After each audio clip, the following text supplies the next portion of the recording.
The straddle reach and row is a really great way to get some loaded stretching through your straddle while working on a nice cable row. So the deeper you get into your straddle, the more challenging it's going to be. So the more narrow, the more further you're going to be able to go.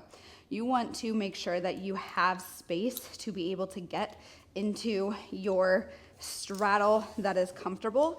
If you have not worked on a straddle stretch a lot, you want to be more conservative here and start with what's comfortable and then progress the width of your straddle and slowly progress the depth that you let this pull you.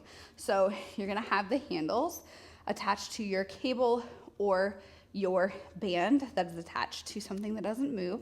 You're going to let it pull you, but as we're going into a deeper straddle stretch, we are staying tall and long through the spine, and we're actually going to think about lifting our tailbones up to the ceiling.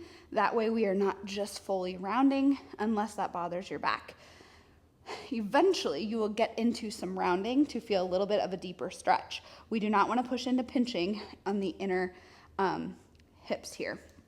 So reach forward to tolerance according to your program for the desired amount of time. And then we're going to use our glutes and hamstrings and adductors to pull us back and then pull into a row.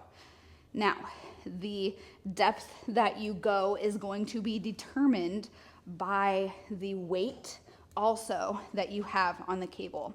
So you want to make sure that you can control it. So it might take a couple sets or a couple times practicing this to find a weight that feels good for you.